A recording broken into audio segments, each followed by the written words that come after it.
Ce rapport-là à la nourriture et au sucre, ça commence dès l'enfance. Le mois de décembre, c'est un mois qui est chargé émotionnellement. Profiter du repas sans culpabiliser, parce qu'à nouveau, on rentre en guerre contre son corps, en guerre contre la nourriture. Je suis ce qu'on pourrait dire aligné avec moi-même en fait, et avec mes sentiments personnels et mon moi profond.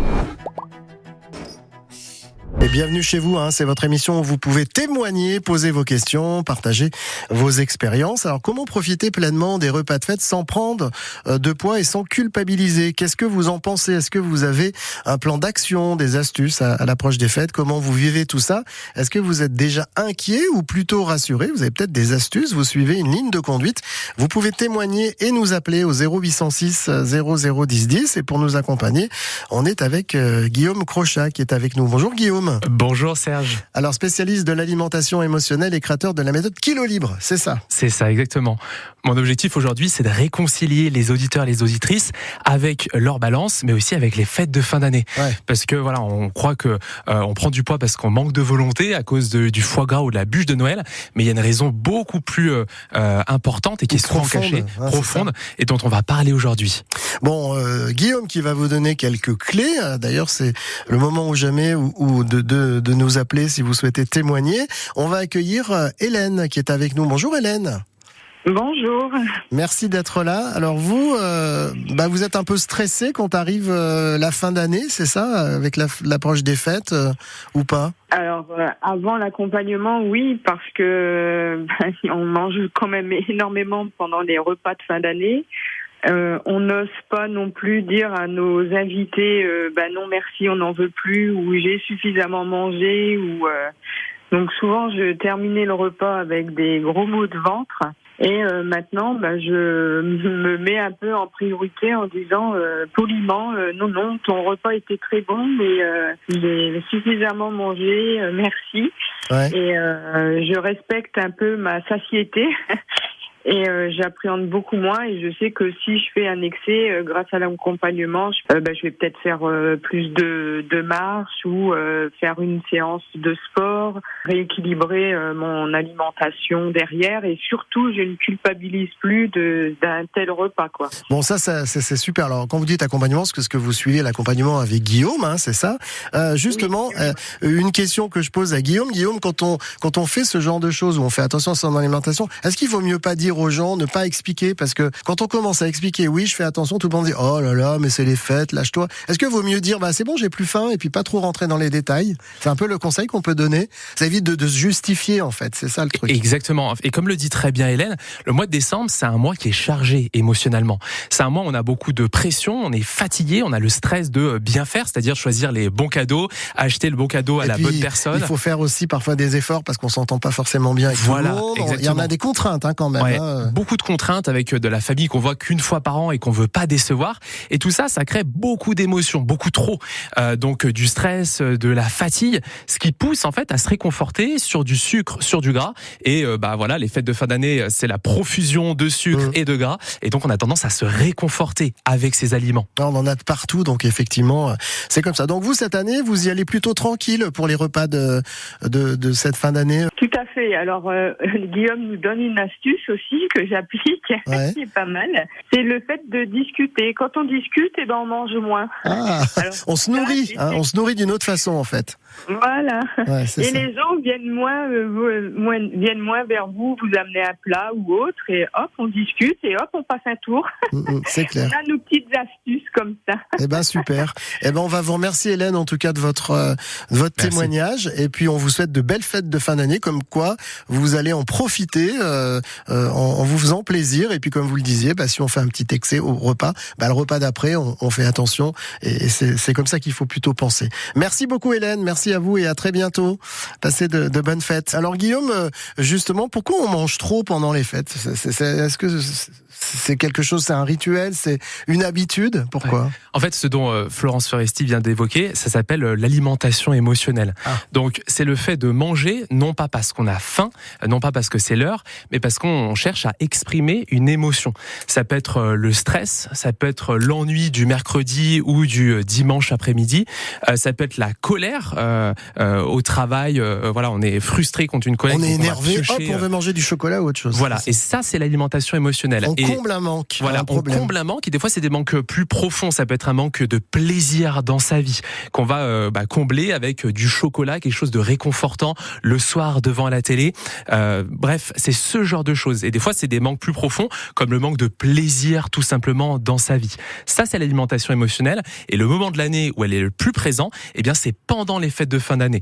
Donc il faut faire attention de pas penser qu'on prend du poids pendant les fêtes parce qu'on manque de volonté, on manque de motivation et qu'on a juste un peu trop mangé de bûches. C'est souvent bien plus profond que ça, et c'est l'alimentation émotionnelle. Alors c'est vrai qu'on parle des repas de fête. Bon, après il y a le 24, 25, 31, 1er, mais entre ces jours, on fait pas des grands repas, mais bon, c'est le chocolat, le salé. On se dit, bah allez, on a fait une bonne année, on finit l'année, on se fait plaisir. C'est ça aussi. On se dit, c'est du plaisir quand même de manger peut-être trop, mais c'est quand même du plaisir. Voilà. Oui, et c'est important de prendre du plaisir. La chose la plus importante, c'est de prendre du plaisir, de manger des choses qu'on aime. L'alimentation émotionnelle, c'est quand ça va au-delà, c'est qu'on grignote entre les repas et qu'on prend du poids, on n'arrive pas à en libérer malgré les régimes, malgré les jeûnes, malgré les privations, malgré le sport. Ça, c'est de l'alimentation émotionnelle. Et c'est un mois, le mois de décembre, où on a tendance à se placer après les autres, à dire oui à tout le monde, donc avoir moins de temps. Et quand on a moins de temps, on utilise le prétexte du mois Joker, en se disant qu'on reprendra en janvier. Et en fait, finalement, on rentre un peu en guerre contre soi-même. Donc, faut vraiment éviter ça. Et puis, on rappelle que quand on mange trop de sucre, trop de gras, pour la santé, c'est pas bon. Puis, il y a plein de facteurs qui, après, nous permettent de pas bien dormir, d'être fatigué tout le temps. Hein, c'est ça aussi. C'est ça, ouais. C'est un vrai cercle vicieux, l'alimentation émotionnelle. En fait, ça part toujours d'une émotion non exprimée, comme la tristesse, la fatigue, etc., qui nous pousse à craquer. Donc, on craque, on mange en excès. Puis après, on a de la culpabilité. Donc, on se sent très mal. Et on a envie de faire du coup des régimes, de la privation, plus de sport pour se sentir mieux. Et au bout d'un moment, ça nous crée des émotions, de la frustration, etc., et qui nous pousse à nouveau à craquer. C'est vraiment ça le cercle vicieux de l'alimentation émotionnelle. On parlait tout à l'heure des actions pour passer des fêtes apaisées. Il faut se préparer, en fait, c'est ça, avant les fêtes? C'est ça, exactement. Il y a vraiment trois étapes à respecter d'une méthode que j'ai appelée paix en fête. Donc j'invite vraiment les auditeurs et les auditrices à bien écouter ce que je vais dire. Dans la première étape, c'est de préparer son mental. Donc déjà, la première chose, c'est de noter, pourquoi pas sur une feuille, ce qui pourrait éventuellement nous stresser à l'approche des fêtes. Ça peut être de la famille qu'on n'a pas vue depuis longtemps, avec qui ça se passe pas toujours super bien. Ça peut être, la préparation du repas. Tout ce qui nous stresse, on va les noter sur une feuille pour déjà le conscientiser dans un premier temps. La deuxième chose qu'on va faire, c'est écrire une intention pour ces fêtes de fin d'année.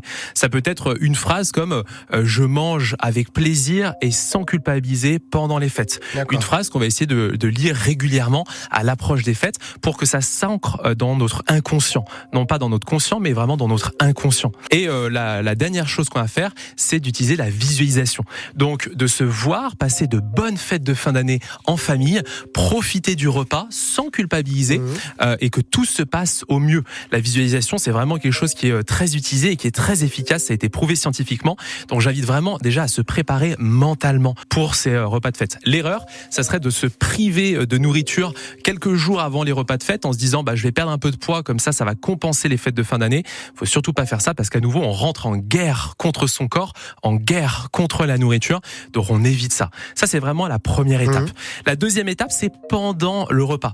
Pendant le repas, on va tout simplement essayer de se rapprocher des personnes que l'on aime, avec qui on se sent bien. Donc essayez de vous mettre à côté de personnes de votre famille que vous affectionnez particulièrement. Essayez d'aborder des sujets de conversation qui vous nourrissent, que vous aimez. L'erreur, c'est de vous ennuyer pendant le repas ou de vous énerver avec certains. Si vous parlez de politique ou quoi, on évite parce qu'on a tendance à manger. Ça, des fois, on peut pas. Hein. Ouais. On essaie de faire un peu le filou et de passer entre les sujets compliqués parce que ça va nous faire manger en excès parce que quand on a la bouche pleine, on parle pas. Donc ça nous arrange bien finalement. Et surtout pendant les fêtes, et pendant les repas de Noël, profitez, savourez, sans pour autant que ça se termine en orgie alimentaire. On évite ça, mais prenez du plaisir à manger, c'est très très important. On mange aussi doucement. On doit le faire tout au long de l'année, mais peut-être que pendant les fêtes, il faut un peu plus prendre son temps encore, on va dire. Ouais, et ça va avoir deux effets. Le premier effet, c'est que vous allez être un peu plus rassasié, donc vous allez vous sentir mieux, vous allez moins manger, vous allez plus savourer. On s'éloigne un peu de l'alimentation émotionnelle. Et le deuxième, c'est qu'on va se sentir mieux à la fin des repas. Souvent, l'un des problèmes, c'est qu'on se sent vraiment crevé à la fin des repas. C'est compliqué, on a du mal à digérer. Là, ça va vous éviter ce phénomène. Donc voilà. Et pour la troisième étape, c'est après les fêtes. Surtout, on va pas se peser tout de suite. On va le mettre un petit temps avant de se peser, parce que voilà, on essaie de se déconnecter un petit peu de ce rapport à la balance, et on va essayer de réguler en marchant davantage. Au lieu de marcher 5000 pas, on va peut-être marcher 10 000 pas par jour, bouger un peu plus et réduire légèrement les quantités de féculents, donc tout ce qui est riz, pâtes, patates, ce genre de choses sur les 5 jours qui suivent les repas de fête. Et avec ça, normalement, dans le meilleur des cas, voilà, vous allez pas prendre de poids pendant les fêtes. Vous allez rééquilibrer tout ça, et puis quand on dit activité, c'est de la marche, une marche en famille, comme on l'appelle, la marche digestive, mais bon, c'est important, surtout s'il y a des enfants, il faut les fatiguer, les enfants, oui. parce que eux, ils reprennent, ils rechargent leur batterie vachement rapidement. Donc vous allez pouvoir, vous aussi témoigner comment ça se passe pendant les fêtes de votre côté. Et là, on va accueillir Nadine, qui est avec nous ce matin. Bonjour Nadine. Bonjour Serge, bonjour Guillaume. Alors Nadine, un petit témoignage par rapport au repas de fête. Vous vivez ça comment, vous Alors, avant de rencontrer Guillaume, avant l'accompagnement Kilo Libre, je mangeais en excès et puis je culpabilisais énormément après et je voulais absolument finir si je n'avais plus faim. Et c'est vrai qu'aujourd'hui, je suis beaucoup plus sereine, je profite sans culpabiliser. Je sais que je vais rééquilibrer dans la semaine qui suit, ou dans celle d'après. Et je sais dire aussi stop ou non quand j'ai plus faim en fait maintenant, et je me respecte en fait, et je suis ce qu'on pourrait dire aligné avec moi-même en fait, et avec mes sentiments personnels et mon moi profond. Donc ça veut dire que vous avez compris d'où venait un peu ce fait de manger beaucoup, c'est ça? Vous avez compris d'où ça venait? Vous avez compris l'origine? Oui, en fait. Tout à fait. Et puis, en fait, je me suis rendu compte que j'avais une grosse addiction au sucre, donc, à l'enfance. Et puis, quand nos parents nous répètent, faut finir ton assiette, faut tout manger. Donc, voilà. Donc, l'émotionnel, maintenant, ne gère plus ma nourriture, en fait. Ouais. C'est ça, Guillaume, en fait, ce que disait Nadine par rapport aussi à l'enfance. Exactement. C'est ce dont on n'a pas beaucoup parlé aujourd'hui. Mais, ce rapport-là à la nourriture et au sucre, ça commence dès l'enfance. Avec l'éducation qu'on a reçue vis-à-vis de la nourriture. Donc, comme le disait très justement Nadine, le fait de dire allez, tu termines ton assiette parce que faut pas qu'il y ait de gaspillage, etc. Quand on est adulte, on va terminer aussi son assiette même si on n'a plus faim, et donc ce qui peut potentiellement nous faire prendre du poids et nous inciter à manger de plus en plus et avoir un rapport à la nourriture un peu compliqué. Ouais, donc en fait on nous force un peu. Enfin moi j'ai entendu dire, ou même moi on me disait il faut que tu manges parce que t'es trop mince, t'es trop maigre. Ouais. Et c'est ça en fait, et ça reste dans notre inconscient. C'est ça, on appelle ça l'enfant intérieur qui est toujours avec nous au plus profond de nous-mêmes et qui conditionne un peu certains comportements, certaines actions qu'on a au quotidien. Donc si on nous répète en permanence qu'il faut manger, à l'âge adulte on va manger. Ma mère par exemple me disait souvent à la cantine, on me félicitait beaucoup parce que je mangeais en grande quantité, c'était signe de bonne santé, et donc ça, à l'âge adulte, malheureusement, on le garde. Mais attention, il y a des solutions pour pouvoir se déconnecter de tout ça et travailler sur son soi profond, comme disait Nadine. D'ailleurs, on va dire que c'est grâce à votre maman, vous avez créé ou inventé cette méthode Kilo Libre, parce que grâce à votre maman qui avait des problèmes de poids, vous avez créé cette méthode et ça fonctionne puisqu'elle a perdu combien de kilos? Elle a perdu 26 kilos en l'espace de 6 mois. Tout ça en l'accompagnant, en faisant une recherche sur l'origine de ce problème. Exactement, parce que on soigne l'origine et pas que parce qu'il y a la conséquence, mais parce que j'ai grandi avec cette vision un peu de la nourriture de par ma mère. Je la voyais aller faire du shopping, c'était pas toujours simple. Aller à la piscine, c'était pareil. Se montrer en maillot de bain, c'était pas toujours simple. Et donc c'est la première personne que j'ai accompagnée, c'était ma propre mère, sur qui ça a très bien marché. Et depuis, j'ai développé cet accompagnement et cette méthode de la libération émotionnelle qui permet d'avoir un vrai travail profond pour régler son rapport à la nourriture, son rapport au sucre et son rapport à soi-même, à son corps, s'aimer davantage. Parce que c'est vrai que le sucre, c'est le nerf de la guerre. Hein. C'est pire que le gras. Enfin, c'est ce qu'on nous dit. Hein. On pense toujours à cet exemple des petites souris en laboratoire. On leur met de la drogue, de la cocaïne et du sucre. Elles vont direct dans le sucre. Elles sont accros. Ça, faire attention aussi parce que il a été aussi prouvé que quand même la cocaïne a un pouvoir quand même plus. Vaut mieux manger du sucre que de la cocaïne. Ah oui, c'est sûr. Il faut faire attention. Mais en fait, c'est plutôt, en fait, tout le monde peut manger du sucre, mais en fait, dès que on a un rapport au sucre qui est un peu obsessionnel, qu'on pense toujours à ce qu'on va manger, quand est-ce qu'on va pouvoir manger du chocolat, quand est-ce qu'on va pouvoir manger des bonbons, du fromage ou autre, ça, c'est de l'alimentation émotionnelle. Quand le plaisir passe surtout par l'assiette et par nos repas, ça, c'est l'alimentation émotionnelle, surtout si on a du surpoids et qu'on veut libérer du poids. Merci beaucoup en tout cas Nadine pour votre témoignage. Je vous souhaite de belles fêtes de fin d'année. Guillaume, on a donné des plans, un peu des plans d'attaque, des conseils. On peut les rappeler rapidement avant de se quitter. Allez, rapidement, donc en 3 actions, la méthode manger en paix pendant les fêtes. Donc la première étape, c'est vraiment de se préparer aux fêtes de fin d'année. Donc première chose à faire, on va ici décrire sur une feuille tout ce qui peut potentiellement nous stresser, donc de le conscientiser dans un premier temps pour pouvoir après mettre en place des actions.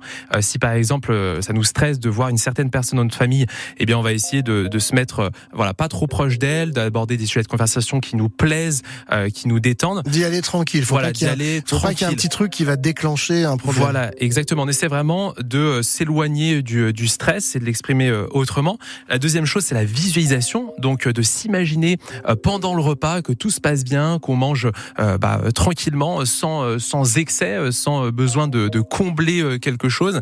Et la dernière chose, c'est l'intention. Donc écrire une ou plusieurs phrases avec notre intention pendant ce repas. Qu'est-ce qu'on veut qui se passe? Comment on veut que se passe ce repas? On travaille sur notre inconscient. Maintenant, pendant le repas, eh bien, c'est simple. On va essayer de profiter, de savourer. On va éviter tout ce qui est privation. On va aborder des sujets de conversation qui nous plaisent. On va être à côté de personnes avec lesquelles on se sent bien, on se sent pas jugé. Et ça, c'est vraiment important de profiter, de savourer, sans pour autant tomber dans l'alimentation émotionnelle où on essaie de manger en grande quantité pour se combler pendant le repas. Et finalement, après, à la fin du repas, les jours qui suivent, l'erreur, ça serait de se priver, de basculer dans du sport intense, des régimes. Faut pas que ce soit violent. Non, faut surtout pas que ça soit violent. On est son meilleur ami, sa meilleure amie. Et ça, c'est vraiment ce qu'il faut retenir, surtout pendant ces fêtes. C'est-à-dire qu'on va juste réduire légèrement les quantités de féculents, donc riz, pâtes, patates. On va bouger un peu plus, donc augmenter marcher davantage. On va pas non plus faire une séance de crossfit intense non plus. On est sa meilleure amie, son meilleur ami, et c'est ça qui est important. Les fêtes, c'est pour profiter en famille, et avec ce petit plan d'action, je pense que ça va déjà beaucoup mieux se passer par rapport à ça. Bon, on l'aura bien compris, il faut surtout pas être frustré, parce que c'est très mauvais. Mais avec toutes ces techniques que vous nous avez données, Guillaume, vous allez pouvoir y arriver, en tout cas pour ces fêtes, et y aller avec moins de stress et moins de culpabilité. En tout cas, la méthode Kilo Libre que vous avez créée, vous êtes coach alimentation et coach sportif également, Guillaume Crochet. Il y aura toutes les infos sur la page de l'émission Bienvenue chez vous, qu'on pourra bien sûr réécouter. Voilà. On va vous souhaiter de bonnes fêtes. Merci. Avec la bûche et tout ça, la dinde, tout ça. Oui, on va profiter sereinement. En famille. À bientôt Guillaume. À bientôt Serge. Bonne journée. Au revoir.